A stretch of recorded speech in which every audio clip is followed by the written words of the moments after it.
Is your grass not growing and you're not sure why? Well, today we're gonna go over 4 possible reasons and how to fix it. Reason number 1 is lack of water in the soil. Now, in an ideal situation, we want 6 inches to 8 inches of water penetrating into the soil. Now, the common color associated with lack of water is going to almost be like an aqua green when it first starts out. And by the time it gets really bad, your lawn starts to turn brown. We want proof, because too much water can do just as much damage as too little. So I use a soil probe to probe into the soil. One of my absolute favorite ways to measure water saturation levels is with a soil probe. You simply take the probe, put your weight on it, and see how far it goes. Now, this lawn is extremely dry. It's going to give me a core, which is great and allows you guys to see exactly what's happening in the soil. Now, what I'm looking for is a core about 4 to 6 inches deep that shows me you have a significant amount of water. Now, if the core is sloppy, like sopping wet, too much water. If it feels dry and crumbly, too little water. There is a medium ground on this. You can always use a screwdriver in the same way that I use the soil probe. The bigger, the thicker the screwdriver, no pun intended, the better off you're gonna be with telling if you have too much or too little soil.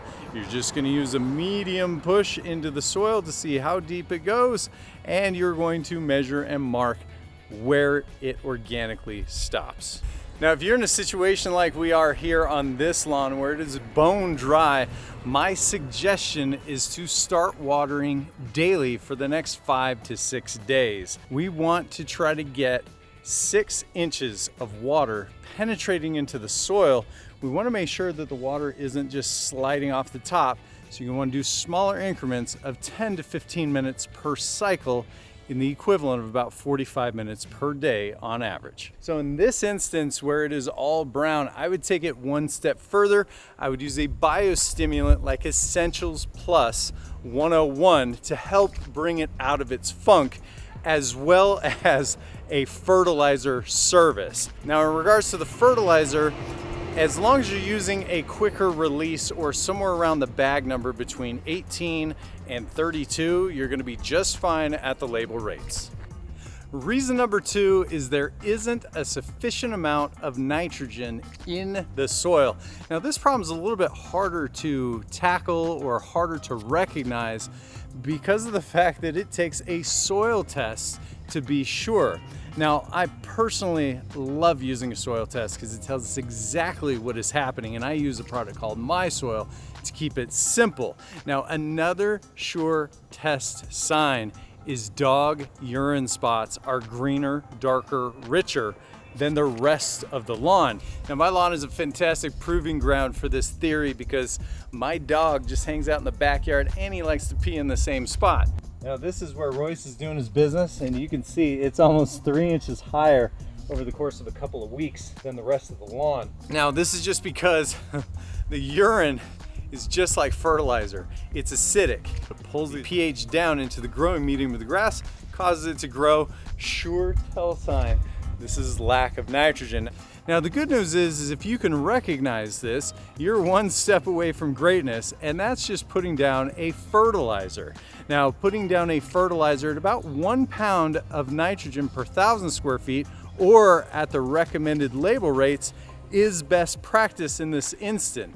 Give it 2 to 3 weeks after proper watering. If your lawn isn't thick, lush, and full, you're gonna wanna do it again at the 4-week mark because it means you're low in nitrogen. Now, in my situation where I have a severe lack of nitrogen, I'm not as concerned, to be honest with you, because having a lack of nitrogen doesn't mean that I'm not gonna have good color. It just means the grass isn't gonna grow as much. So if you don't want the grass growing a ton, you don't need a ton of nitrogen. Simple as that. Now, on the flip side, if your lawn is in a funk and you have lack of nitrogen, you need nitrogen to give it that boost to kick it out of a funk. Now, the third reason why your lawn may or may not be growing properly may be due to a lawn fungus. Now, causation is commonly overwatering. So getting your soil probe out and seeing if you've got too much water in the lawn is the best course of action. Now, the second thing you're gonna wanna do is to peel the grass open to check the individual blades. Now, this lawn is a great example. With Kentucky bluegrass, it's really common if you overwater, you're gonna get some melting out fungus. What I'm trying to show you is it just starts to melt out. It almost looks like a popsicle. The tips are yellow. We've got green through the leaf blade, but it's not quite greening out the way that we would want to. But getting in the grass and really taking a look is the best course of action to see exactly what's happening. Now, the best course of action to fix this that I've found is to slightly dehydrate the lawn, meaning cut the water off for 3 to 5 days. Then you're gonna put a fertilizer down on day 3 or 5, as well as a fungicide, and then push the water back to the appropriate levels of 6 inches. Now, one of my all-time favorite all-in-one fungicides for lawn care is Headway G. It's got propicanosol in it, and it's also got azoxystrobin in it, which hits a wide variety of lawn diseases, and it can be used throughout the season as well. So this is great for your transition zones. It's also great for lawns that have current issues, and great for areas where you want to do preventive measures to prevent funguses from getting in your grass. Now, the fourth reason that your lawn may not be growing properly is your pH may be way too low or way too high. Now, the only way that you're really gonna understand or know this is by doing a soil test, which is why they are so important. Now, if your pH is above a 7.3, you're going to be using gypsum or elemental sulfur to bring those rates down. Now, if your pH is below a 6, you're going to be using lime at the recommended rates. The one thing that you need to remember is it's far easier to go pH up than it is to go pH down. So take your time, read the labels before you dive into messing with your pH.